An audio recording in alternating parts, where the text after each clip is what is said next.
entenda. Então, eu não cuido de pessoas especificamente, né? Por isso que não é pastorado. Entendi. Tá. Esses caras que são proeminentes no evangelho... Sim, pode ser. Uhum. Geralmente tem uma história, assim, né? De uma transformação profunda que... Assim, eu não conheço, talvez esteja falando besteira, mas assim, eu não... Desses que explodem, saem somente do círculo cristão e acabam viralizando e tal, não sei o que. Esses caras sempre têm uma história com um encontro com Jesus, assim, de sofrimento. Então, cara, assim, eu penso o seguinte, todo mundo, a gente nasceu, basicamente, nós somos apontados para uma divindade. Nós somos apontados para crer em alguma coisa sobrenatural, a mais do que isso aqui. Né? Então, de uma certa forma, você aceita Jesus de 3 formas. Né? Uma, obrigado, como vocês fizeram agora. Foi maneiraço. Mas eu achei muito legal da parte da Ciola, o jeito dele, muito, tu falou coração que foi muito bonitinho. puro. Foi mesmo. Eu achei muito bonitinho mesmo. Bonitinho não, achei bonito. Achei, sabe, de verdade. Um bom ele é gesto. muito genuíno, cara. Ele é muito ele genuíno. realmente. Sem vínculo político, sem nada disso, mas ele é um cara genuíno. Pelo que eu vi aqui, né? Sim. E aí, bom, a própria consciência de fé, quando você analisa o todo e vê, cara, não dá pra ser só isso aqui, eu preciso de algo a mais. Por exemplo, isso é a própria história do C.S. Lewis. Por exemplo, ele fez essa análise e falou, cara, eu não crer em nada é subestimar a minha capacidade. Saber, é só isso aqui, não pode ser. E a outra é a dor. E a dor é a mais impactante. A dor é a mais impactante porque você conhece não somente o Jesus das Escrituras que foram apresentados em pregações. Você conhece o Deus pessoal, que entra no teu problema, na tua causa, na tua história. Então muda tudo. Entende? Uma coisa é, por exemplo, eu falar pra você, cara, olha, Jesus cura. A outra coisa é você ser curado por Jesus. É totalmente diferente. Então, por isso que os processos de dor, eles intensificam esses personagens proeminentes. Por quê? Porque tem uma história muito profunda por trás. Entendi. Então, quando você experimenta, e foi o meu caso, que eu tive um momento muito difícil, foi só Deus para mudar o quadro e a história, Deus fez. Então... Hoje eu tenho uma pregação que eu carrego, mas eu tenho algo que eu nunca vou poder me esquecer, que foi o que Deus fez por mim lá no começo. Não tinha ninguém vendo, não tinha pregação acontecendo, era só eu e Deus dentro do meu quarto. Entendi. Pode falar o que aconteceu? Cara, assim, ó, eu não queria falar sem vocês perguntarem, né? Porque não, pô, eu fiquei com medo de perguntar, não, porque vai que duas vezes. tá assim, traumatizado com a parada. Eu vou falar uma coisa pra vocês engraçada. Eu sou um ex-nada. Eu não sou ex-maconheiro, que o pessoal fala essas histórias, né? Que você é ex não sei o quê, sabe? Então ele é maconheiro. Não, a primeira vez que eu fumo maconha por osmose, que eu achei. É a primeira vez hoje. Bom, essa é uma boa maconha pra fumar por osmose. Deixa pra vocês aí. Ô, mano, mas brincadeiras à parte, pô. A minha história não tem a ver com alguma coisa muito maluca que eu tenha feito e tal. Mas a gente tem as crises que são inerentes das idades, né? Então, cara, eu vivi longe do Senhor, com esse problema acontecendo dentro da minha família, de um afastamento, briga constante e tal, mas algo muito, muito, muito difícil, asseverado mesmo. E aí, como é coisa dos meus pais, vida do meu pai, eu não vou falar, né? Claro.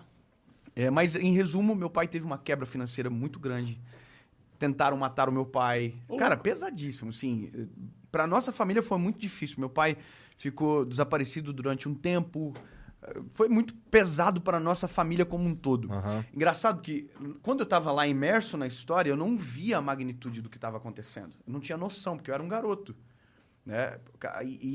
Eu também não via o nível de maldade das pessoas. A gente recebia ligação nesse período que meu pai estava afastado, assim, desaparecido, dizendo que meu pai estava morto, que tinha encontrado meu pai em tal lugar amarrado. E tudo trote, cara. Caralho. Na época não tinha parado de identificador de chamada, né?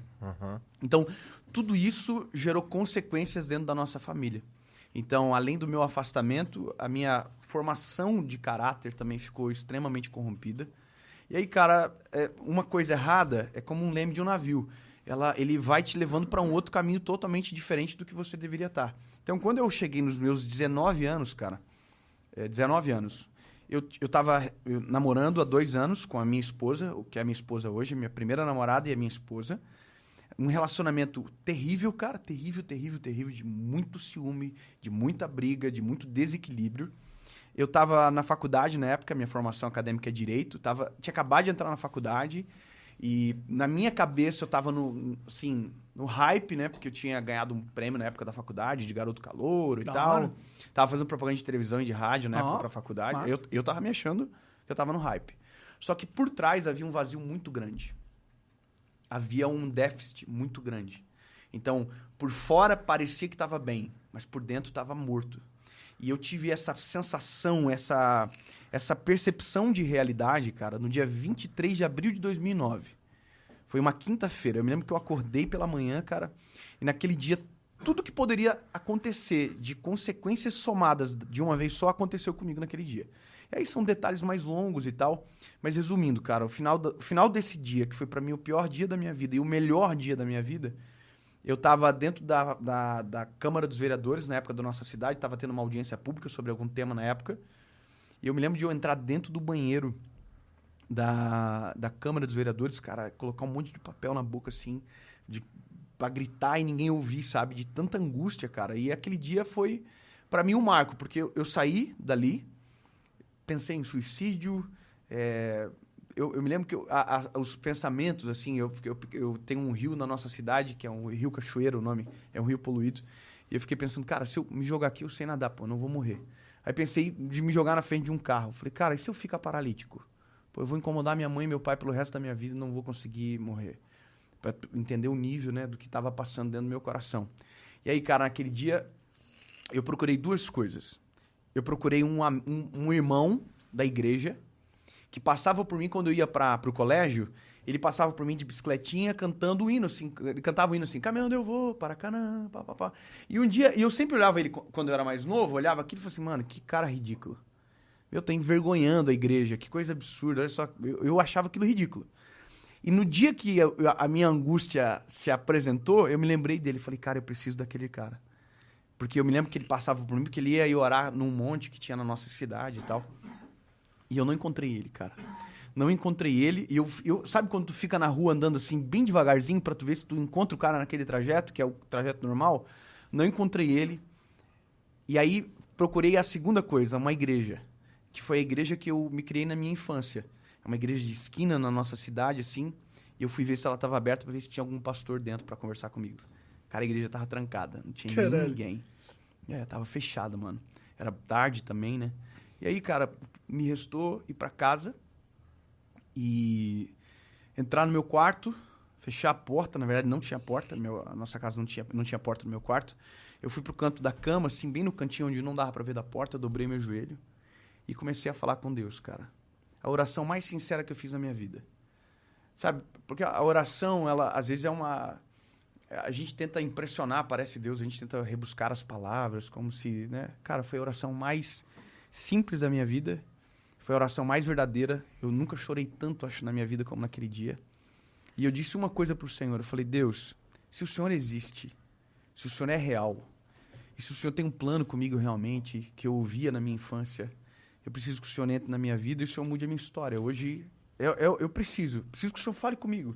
E, cara, eu fiquei naquele cenário ali, orando e tal, e aí me lembrei de uma Bíblia que não ficava no meu quarto, que era uma Bíblia que era do meu avô, que meu avô havia falecido e ficado para a nossa família. Eu peguei, fui lá no quarto da minha mãe, busquei a Bíblia, voltei pro meu quarto, e aí, cara, dobrei o joelho de novo e falei, Jesus, eu já ouvi pessoas dizendo que isso pode acontecer, então eu quero que o Senhor faça comigo, preciso que o Senhor fale comigo. Aí eu peguei a Bíblia e abri.